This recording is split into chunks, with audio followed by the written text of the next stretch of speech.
Welcome to the Everyone Hates Car Salesman podcast with me, your host, Goat for Real 216. This is the podcast where we talk about all things car business related and some other stuff we don't know much about much. You're not going to get anything fake. You're going to get real car content from real car people, successful car people. We're going to answer questions for you about the car business, anything car related, without you even having to ask because we're just that good. If you like this podcast, like, share, subscribe. Give us a follow. Tell your friends. I don't care how you get it out there. Just put it out there. It's me, Goat for Real 216. You already know how it's going to be on here. And as always, I want to say thank you to our sponsor, Credit Saint. Enjoy the show. Are you tired of being held back by bad credit? With Credit Saint, you can take control of your financial future and unlock the doors to better opportunities.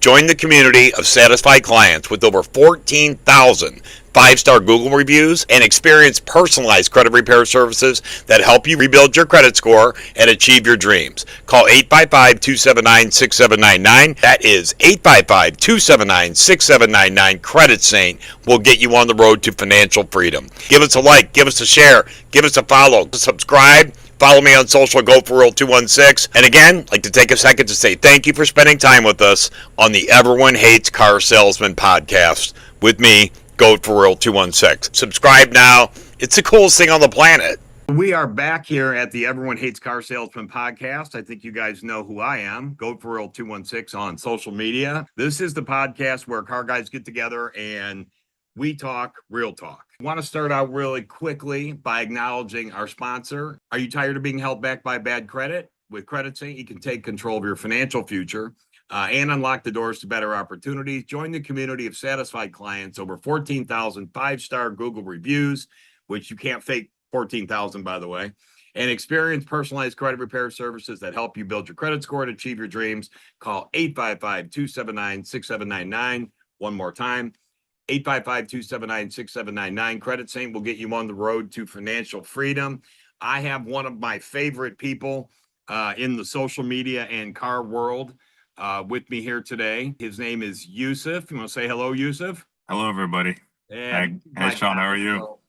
Yeah, I just wanted to just a little precursor. Yusef and I have connected about a year ago through social media, and I have come to really appreciate his insight on social and the car business in general. So, when you meet a kindred spirit, you try to hold on to that relationship and see where it goes. So I want to welcome Yusef. Thanks for coming on here. Hey, thanks for putting up with my technical difficulties, bro. I'm old, but you can see it in the beard. I don't know what I'm doing. That's all good. And, I appreciate the very warm welcome and greeting and introduction. That means a lot coming from, you. So I say the same about Sean, his insights, his knowledge, and just trying to benefit the consumer and make people better. Doesn't matter. Does not have to do with car sales. So I appreciate that, Sean. That means a lot. And we'll get started on the list of questions, but you bring up a good point.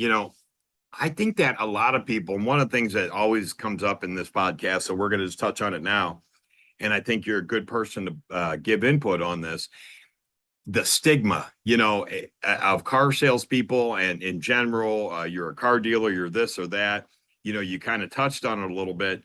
Really, if you're a car salesperson out there, Yusef, help me explain. You can be a great car dealer just by being a good person. You don't have to, live up to the stigma that's out there.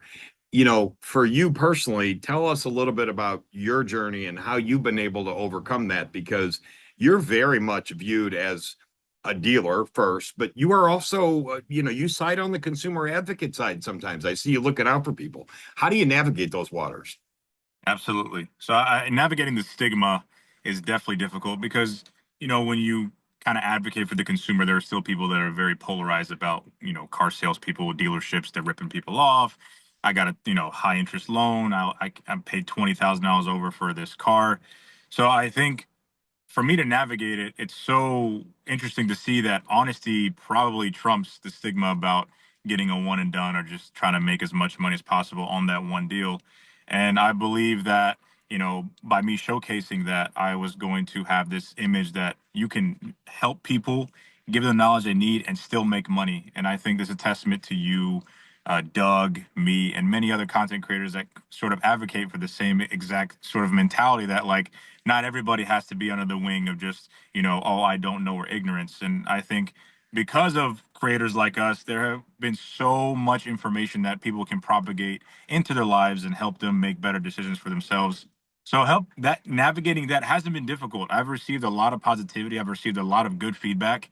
And I would argue that the honesty, the integrity that a lot of us sort of are preaching right now, and just being very bold and giving behind the scenes has given me more business and more opportunities than, me boasting that I made $10,000 on this car deal. You know what I mean? So Yeah, those are fun though too. I'll be honest with you. I like those are fun though too. As a car dealer, obviously, we still get excited about car deals and profit and whatnot. But absolutely. your point is valid. You can do that in a transparent manner and not live up to the stigma, right? You don't have to be that guy. Absolutely. And I think, and I say this all the time, at the end of the day, the powers within the consumer. I do get a lot of people saying, the dealership screwed me over. That I will agree. Some dealers got greedy. Some dealers, sort of took advantage of people that don't have the knowledge. Some dealers, Sure. they're doing their job as salespeople. They sold you on this dream, on this deal, and unfortunately, when people get the bad end of the stick, they want to blame and point fingers, and I don't agree with that. Nobody put a guns to anybody's head, or they've threatened their life to sign to sign for a vehicle. And I think at the same time, like with the amount of information that's out here, we're able to make those decisions and put ourselves in better situations. So I get a lot of comments saying, "Oh, it's the dealership's fault." It's not. I didn't force you to sign this deal. You saw, the bill of sale, the truth in lending form. You saw the vehicle price. It's your expectation. You walked in, you're going to get a brand new car for half the price. It doesn't work that way. And that's one stigma I will never get over, Sean. Everybody thinks we make like $30,000 off each car. I wish. Oh my God, what? Um, yeah, Yeah. I wish more dealers, I do wish that's interesting. I wish more dealers would give a little more information about individual deals. Like it's okay, you don't have to post exactly, it's a private business. You don't have to post what you make on every single car deal. But I wish that people, I guess, did understand more. Like it's nothing for a dealer to buy a car, sell it 7 days later, and only make $600-700. If the market shifts or the book drops on the car, or you're just uncomfortable with the buy, you just want to move it. Maybe it was a buy that you weren't really sure of or whatever, but a lot of people, like to your point, think that you make 5, 6, 7 grand a car. Now, during COVID, during chip shortage, not out of the realm, right? That was a real right, thing. But right. today, I mean, what would you say the average car deal is for the average dealer, Yusuf, front and back, meaning front profit and finance profit? I mean, what do you think the average car deal is? I mean, tell me what you think. So as an independent dealer, I can't really talk about back end profit just because like we don't have that plane yet. And most Yeah, franchise dealers sort of expound on that business model than independent dealers. So I focus mainly on the front. I mean, we do between 20 to 30%. If I'm lucky, I'll get, 35 yeah, percent. So it averages out to be between $2,000 to $4,500 a car. that's what Um, you make. Yeah, Yep, and that's what it is. And I think a lot of people understand it's not a situation where, look, Sean, there's two different types of dealers, car sales people, whatever you want to call it, in this industry. It's either you work the customer so well that you got the trade-in value so good and you make a 10 pounder or $10,000 on a deal, like you bought a trade under 10 grand underneath market, you sold it to a customer at market and you made 10,000. There's nothing wrong with that. You worked the customer, you did your job, and not only that, you sold that car to another customer at fair market price. Now right. there's another group of people that will take the fair market value and elevate it 5 grand and leverage their connection with the bank and add back end, add some sort of service contract. So those are the type of dealers that I know me and you don't really advocate for, and we trying to break the mold to let people know, like, hey, you have the ability to negotiate, have the ability to walk away. So yeah, I mean, it, like, back to your question, it really averages out to about 20 to 30% after everything's paid. Yeah, I agree with you. That's the average car deal. And it's that's not when you look at it like an investor. So let's call it what it is. A car is nothing but an asset, right? So it's an asset that you buy, to try to turn an investment profit on it. So if you spend $30,000 on a car and and you make 3,000, I mean, that's only a 10% return on that money, but you don't know when that return's coming. I mean, that return could come in 2 days. It might come in 60 days, at which point you're not going to make that much. So, the public thinks, oh, they made 3 grand. Yeah, but I took $30,000 of my money, and you know what I'm saying? I put it out there, and I took a gamble on this car. Now, maybe I made 10% on this, but what about the 5 cars that I lost on? What about when the car got here and it needed a transmission? What about the customer that bought it and had a problem with it, and I had to cut them a check back for 1,000 or 15 or 500 or whatever the number is? So, it's such a variable. It makes it tough to be an independent dealer today. And you and I have had some conversations. I would consider you a successful independent dealer, but it is tougher than it's ever been. Do you think this is the toughest time that we've seen to be a dealer? So I definitely, I appreciate the fact that you feel as I'm successful. There's still a lot of room to grow. It's still about 2 years in. So I would say I'm doing well. I'm not exactly where I need to be.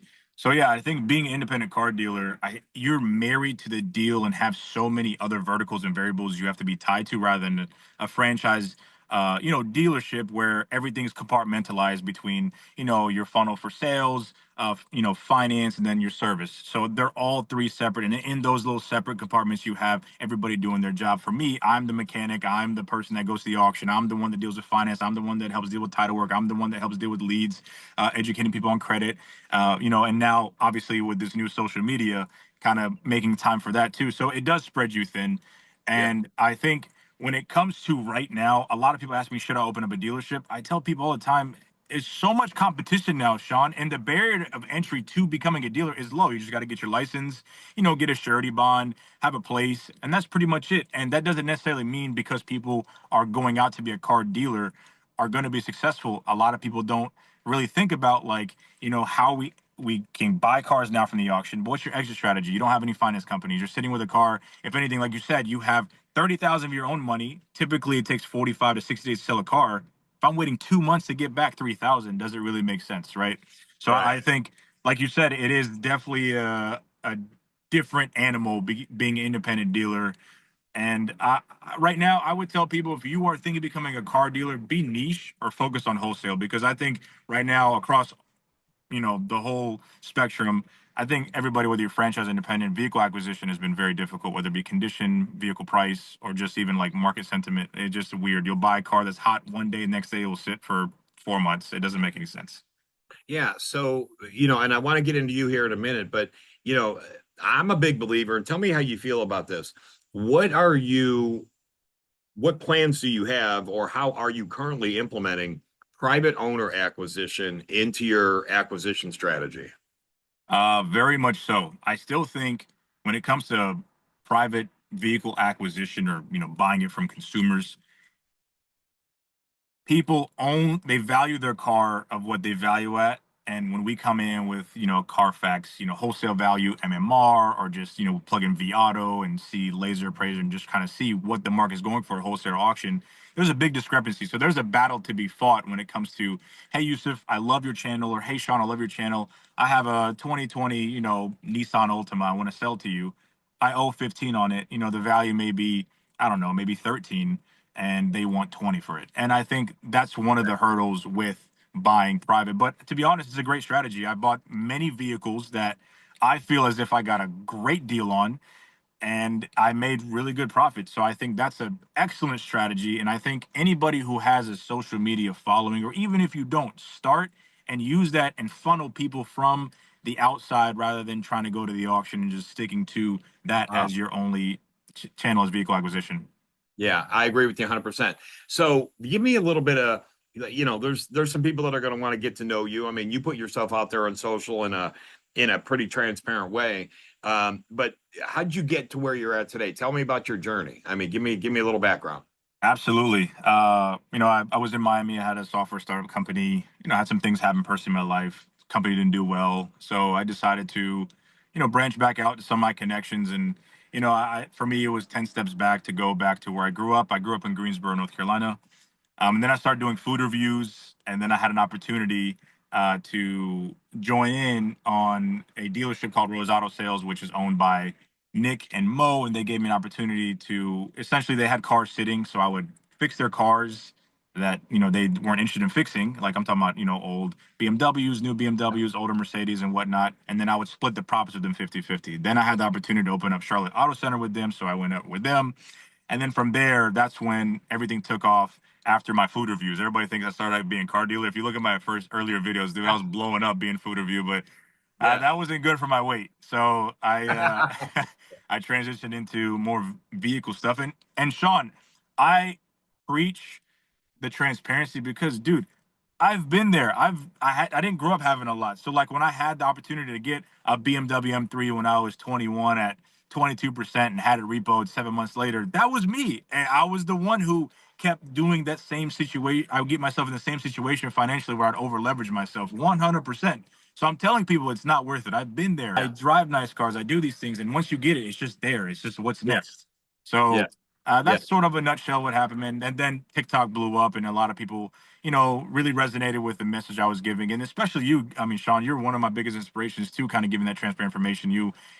Recording people like, hey, man, you gotta be more realistic. You're not getting this car with the 550 credit score. Go fix your credit, instead of putting a down payment with this car, and just think better. And that's where I really respect your platform. Yeah, no, that's great, man. Yeah, so that's some good history about you that I don't think everybody would guess, or know, because you don't look like you eat too much. You're in shape. You're always looking jacked. You know what I mean? I Uh, look Jack, but let me yeah, this is just from top up, right? So yeah, I know. No, none of us shoot like the whole body. You know what I I mean? know, right? Yeah. What would you say is your biggest challenge so far? As far as whether it's in the social media world, in the car world, just personally, what has been your biggest challenge? Time, Sean. I think, and I had this conversation with you. It's a lot. I think what people don't see off camera, they just see the Audis that I film or a nice car at the repo lot, just shooting the crap around. And it's not. I mean, I'm up at, 6 a.m. Typically, like, I'm big on like prayer. So I'm Muslim. So we pray Fajr at 6 a.m. or, right before, sunrise. And then I'm out the door. And then I don't know, you work in a dealership, you look down, it's 5 p.m. and you still have deals in front of you. Look again, it's 9 p.m. Implementing social media, and then just kind of making sure every vertical within your business is doing well, marketing, sales, service, the vehicles you bought, do we need to arbitrate? So my biggest hurdle right now is time management, Sean. And I can only be one person. And we had this conversation before this podcast, and it's just Yeah. that's my biggest hurdle right now, Sean, is prioritizing how I'm going to move forward, to be honest.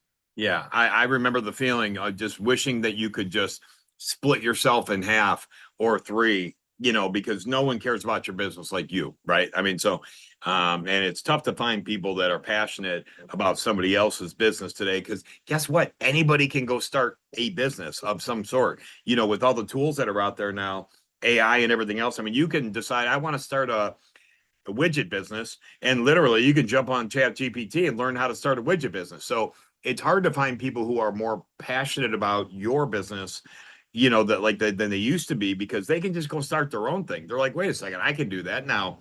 Whether or not they're successful is two different things. But so Right. what what trends are you seeing right now in the car business that people need to be aware of? If you could make some people, what trends or changes do you see coming down the pike?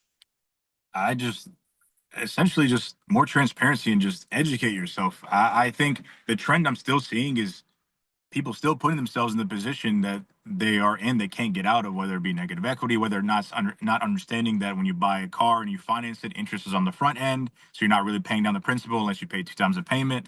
It's all like a system, especially for people that have challenge profiles that just set themselves up for failure. Just lower expectation, buy a cash car. Sean, what was your car? My car was a 1993 Honda Civic that I drove with like 400,000 miles that I got for like $1,500. You know what I mean? Like I don't know. I feel like we grew up differently, and I'm only 32 or 31 years old, so I don't know. I don't know. I just Yeah. don't get the mindset. Yeah, well, even my first car, I when we go if that's what we're talking about, my first car was this thing was a panty dropper. I mean, what a babe magnet. I mean, dude, we're talking about a 1984, 1982, 80s Plymouth Champ. Do you even remember them? You know what okay. So do you remember the little Dodge Colt? Yeah, I remember. Yeah, Okay. yep. So the Plymouth Okay. Champ, it was about the size of a Yugo. I mean, it was a Plymouth Champ. And here's the funny story, and then we'll get back to you. But my mom takes me to this house, like in the hood, And we go in, we meet this person or whatever, and we walk back out, and she's like, "Hey, do you like that car?" I'm 16 years old. I'm like, "Yeah, that's fine." She's like, "It's yours. Take it." I'm like, "Okay, so $50. She paid Yeah. this like $50 for this car. And two quick things about it. First of all, it was like the Fred Flintstone mobile, bro. Like you could see through the floorboards. I am not playing. Like it was unsafe as all get out. You could see Yeah. the floorboard. The best part about it is I get it right now. I had just got my license. I get in the car. It's a stick shift. My mom says, "You want the car? Figure out to get it home." I learned how to drive a stick shift on the way home. I literally, I mean, like I was like, okay, you know what I mean, and like Right. I just figured it out. So yeah, $50 Plymouth Champ, and I'll tell you what, boy, there was a lot of young ladies got used to the back seat in that Plymouth Champ. Is that what they call it? The Probably goat, Sean? like one or two, but to me, I thought it was a lot. Yeah, Um, no worries. so what I mean, you've told me about like some of your challenges with the dealership and the time constraints and everything else. So when you wake up in the morning, what starts your motor? I mean, what keeps you going? My family, the ability to be in this position. To be honest, like I've been in positions where like what I'm gonna do for rent, and to be honest, like I'm the type of person that I know for how to get it done, right? I put my nose to the ground and get it. I'm out there.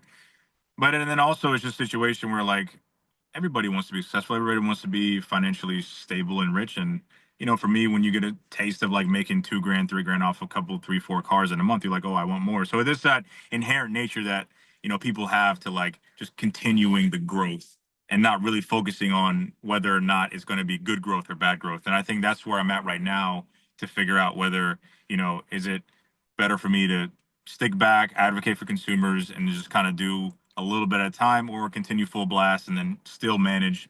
And I think that's the destruction. That's the destructive part of where we face. I'm sure you have the same thing, Sean. You're very popular as well. I'm sure you get notoriety everywhere you go. So it's just a situation like, what do I focus on? What's better for me? Is it better to put my head to the ground and just do 1, 2 videos, or is it better for me to Yeah. continue and advocate for consumers and businesses to change their practices and let people get the knowledge they need to make better decisions for themselves? So I'm stuck. Yeah, well, I know your family. I figured that was the answer. Your family. I know you're a family guy. So, when times are tough, when you're second guessing your direction or your decisions or whatever, for me, I always go back to my kids and my family. And for me, it's about my moves are made by what's my legacy going to be. I always say this and, talk about family, then we'll move on. Why do you do the things you do? Why do you take these chances? Or why are you friendly with that person? Or why'd you do this? Or why'd you do that? Because for me, it's about legacy. All I care about is there's going to be a day where I'm not walking this planet anymore. And somebody's going to meet one of my children, somebody that I knew, or whatever. And, to me, the most important thing is, when they say, oh, your last name's Payne, you mean Sean Payne? And they say, yeah, that's my dad. What is that person going to say to my kid about me? They are, because they're either going to say, oh, wow, okay, how was that? Or they're going to say, man, that was a good dude. He helped me with this. He helped me with this. And so everything I do today, and I think you're of the same vein, is, what are people, what's your legacy going to be? So that's, I think, a big motivator for a lot of us too, whether we realize it or not. Right. So we know what keeps you going, your family. Um, you got a funny story, a favorite story about being in the car business? Not to put you on the spot, but I mean, is there a story that's always going to resonate with you that you tell people about? Holy cow, this is what being a car dealer is like. This happened. I mean, the most recent one is when I was in Charlotte.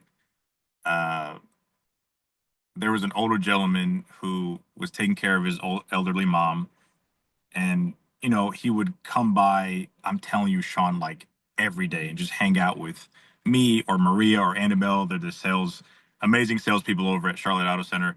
And he would just look at one car at a time. He'd look at a Honda Odyssey. He'd look at the Jeep Cherokee. He'd look at this. He'd look at that. I think like a month and a half passes by. He made his decision. He's like, all right, I'm gonna buy the Honda Odyssey. All right, cool, miss. He goes to the Yeah. bank, gets a check, buys it.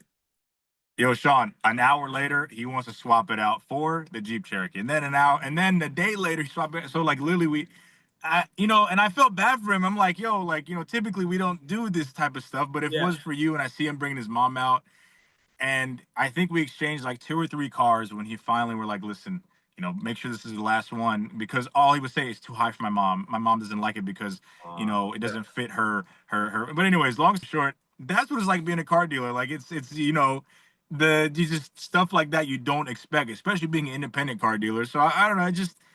Yeah. That was just a story that stuck with me recently. The other stories are self-explanatory. You've seen my Oh post, yeah. Sean. I mean, Yeah. people popping up. Literally, people pop up to the dealership with like $500, be like, Yusef, please help me. Got a Yeah. 500 credit score. I'm like, I can't help you. I'm not gonna go bankrupt for you. I'm sorry. Yeah, and you certainly can't have the Bentley. You know what I mean? No, that's a good story because I tell you, I those are the ones I remember too. It's like kind of the meaningful one where like you had an opportunity to be a good person or help or do something, and it changed. These people buying this car, to us, it's no big deal, right? We do it all day long. Sold the thousands and thousands of cars in my life, but this is once every 3, 5, 10 years for some of these people. So those are the ones that stick out for me too. The opportunities where you had a chance to affect somebody's life on such a big deal, like a purchase of a car, and you do the right thing. And those are relationships that you end up making, and sometimes they last forever, and those people buy the next 5 or 10 cars from you. For sure. So doing the right thing can be a profitable thing as well as helping you sleep at night. So who are your, it puts you this way: you could have dinner with 3 people, alive or unalive. You could have dinner with 3 people. You got 3 people that you would say these are my 3. I'm going to have dinner with you, Sean. You still haven't come down to Atlanta, so that's one. I got to get down there, dude. I want to Yeah. go to Atlanta. I hate it here. I hate it here. I hate the weather. I hate the weather. You know what I mean? Atlanta's cold too, Sean. It's I don't know, 30 degrees, 40 degrees. I don't know what's that it's up like up there, but I'm just saying that's cold to Oh, me. stop. You were in Miami, now Atlanta. You're talking about it's cold, buddy. Yeah, we'll no, we'll definitely get together. But I mean, do you have I guess what you would say? Do you have To be honest, Sean, I really don't, man. I don't have people like, oh, I need to have dinner with them, because like I think just like you and everybody else, everybody loves to believe we're self-made, but we're not. I mean, without the support of our followers or the support of the platforms that we have, we wouldn't be where we are. So I think it's been a effort collaboratively from everybody to help us propagate to where we are. And just to expound on the last thing, Sean, about being a good person, whether it be you're a realtor, a car dealer, whatnot. Sean, like, we video ourselves doing the right thing sometimes, right? Like, for instance, I had a Kia that the motor blew, and then her parents bought her the car. They're like, 10 hours away. And I felt bad. I'm like, you know what? Let me just change the motor. It was like a 4 grand thing. So end up losing like, $3,500 on this deal. But I want people to understand there are still car dealers that go above and beyond for their customers. And I think, negativity spreads faster than any good story, man. And I know you know this more than anybody. As soon as somebody says I get ripped off from a car dealer, just look at our videos. We say scam, or we say don't, or we say, bad car market, it blows up. But if we say, hey, this car dealer went above and beyond, so there are still car dealers that I know that aren't, on social media, that aren't trying to do the public thing. And, they're honest people, and they don't get recognized for that. So I appreciate the people that are being honest without having the camera on them. But back to the point about 3 people, man. I mean, I really admire my dad and my mom, hardest working parents ever. I don't have anybody that I want to eat dinner with, man, other than you, or some other. But that's about it, man. I really don't. Like, it's a situation where I guess everybody who has made some change in somebody's life, I'd be open to having sort yeah. of a discussion with them. So Yeah. Well, that's not a bad thing, having your parents as the top, as the top of the food chain for you, because I come from a little bit of a different situation, you know what I mean? Never met my dad. Mom and I kind of a tumultuous relationship. Love her to death. right. I was believe me, she was a single mom raising a very opinionated young man. You know what I mean? So it was I'm sure it was no cup of tea for her. Right. I'm happy for you that you have that with your parents, bro. That's super important, and I think that having that allows you to think in a little bit more of a consistent way according to how they would want you to act. If you recognize them as your idols, you're going to kind of, almost subconsciously act in the way that they do, and that's going to reflect on you being maybe a better person. So what's up next for you? I mean, I know about the challenge with the dealership. I mean, do you know what's next? Are you in a phase where you're looking, you're looking at which way to go? I mean, what's next? What's on the agenda? So I'm definitely going to continue social media, and the reason why I do that is, Sean, you grew up in Ohio, and for me, I was born in Norfolk, Virginia. Lived there till I was like 9. Not really. There wasn't really much Norfolk, Virginia, other than going to the beach. There's a specific Dairy Queen on the boardwalk everybody would go to, and then if you ever drove Military Highway, that's the deadliest highway when it comes to potholes. Uh, Other than that, I mean, for me, I'm still working on my software startup. It's going to be called Carlay. It's just it's a software startup that allows consumers and businesses to have a more transparent car buying experience, car selling experience. Okay. I see the repetitive, issue, and I'm developing a product that can solve that and be really a game changer solution to the car market. So I'm really excited about that. It just takes a lot of uplift, I guess, and it's not a situation where it's as easy as like just launching it. There's so many things I have to worry about, so many developmental issues that may come of like having, it's different when me and you because we have so many followers. So like if I have 100,000 people sign up, I want Yeah. to make sure it's ready for that. Yeah. So right now, I mean, I'm at this pivotal point whether or not I'm going to continue to have like a 3, 4, 5 car dealership franchise being an independent, or do I just focus on this one right here, get it to a good steady pace, and continue social media and advocate? It's That's where I'm at right now, Sean. So hopefully I get some clarity soon. Yeah, no, that's good. And I think that we're all fluid. One thing about, you know, guys like ourselves in the car business, um, on a daily basis or, on the fringe basis, whatever, but also doing social.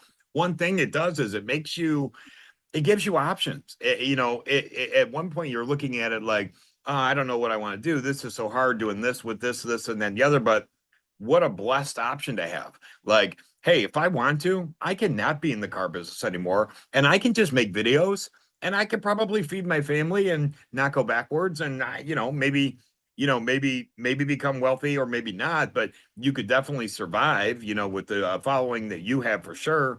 You could do nothing but shoot TikTok videos, be informative, be a talking head, educate people, and work from home in your basement like I'm doing right now. I don't know if I'll ever go back to a dealership if the right thing comes along. I'm not going to say never, but um, we have options. And so in the same way that it's a negative because it pulls at you so much. I got to do this. I got to post. I got to do this. Sean wants me to do a podcast. I got to get to the dealership. I got customer, what a great option, because without social, what would we have? Well, I mean, for me, I'm in a dealership. If there was no social media, I would be in a dealership 50, 60 hours a week.